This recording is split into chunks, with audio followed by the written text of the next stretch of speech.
వచ్చే అసెంబ్లీ సమావేశాల్లో ఎస్సీ వర్గీకరణ బిల్లును ప్రవేశపెడతామన్నారు మంత్రి పొంగులి. కేబినెట్ నిర్ణయాలను మంత్రి ప్రకటించారు. తెలంగాణ రాష్ట్రంలో కొన్ని దశాబ్దాల నుంచి ఏదైతే ఎస్సీ కులాల వర్గీకరణ విషయాలలో అనేక మంది పోరాటాల ఫలితాలు కానివ్వండి, గౌరవ సుప్రీంకోర్టు ఇచ్చిన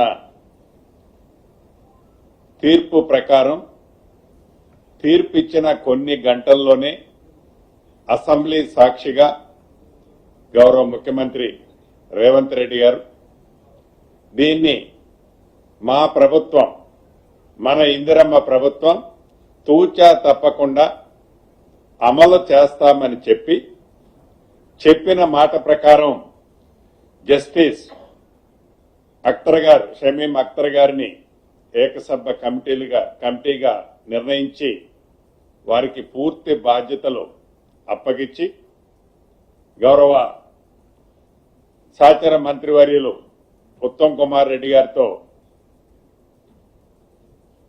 దామోదర్ రాజనరసింహ గారు, అదే రకంగా పొన్నం ప్రభాకర్ గారు, వీరందరితో ఒక సబ్ కమిటీని వేసి ఆ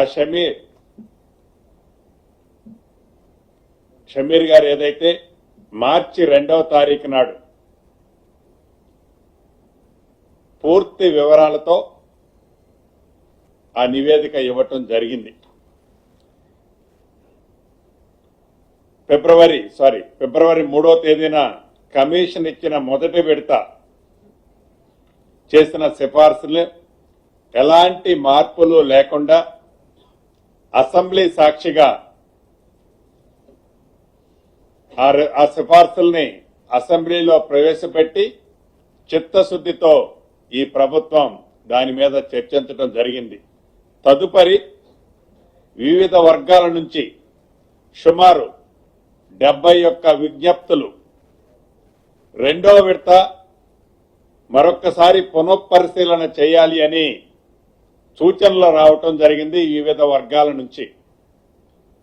ఆ వివిధ వర్గాల నుంచి వచ్చిన సూచనలన్నిటినీ కమిషన్కి ఇచ్చి మళ్లీ కమిషన్ వాటి మీద రిపోర్ట్ ఇవ్వమని ప్రభుత్వం కమిషన్ అడగటం జరిగింది. ప్రధానంగా ఏ రకమైన న్యాయపరమైన చిక్కులు ఏవి రాకుండా ఉండే విధంగా భవిష్యత్తులో ఏదో మొక్కుబడిగా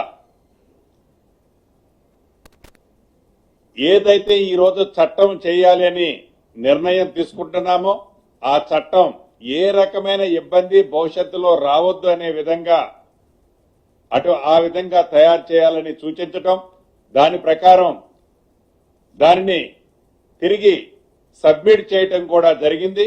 ఈ రాబోయే అసెంబ్లీలో చట్టం రూపంలో దీన్ని అసెంబ్లీలో ప్రభుత్వం తీసుకురావాలని ఈరోజు కేబినెట్ లో నిర్ణయం తీసుకోవటం జరిగింది.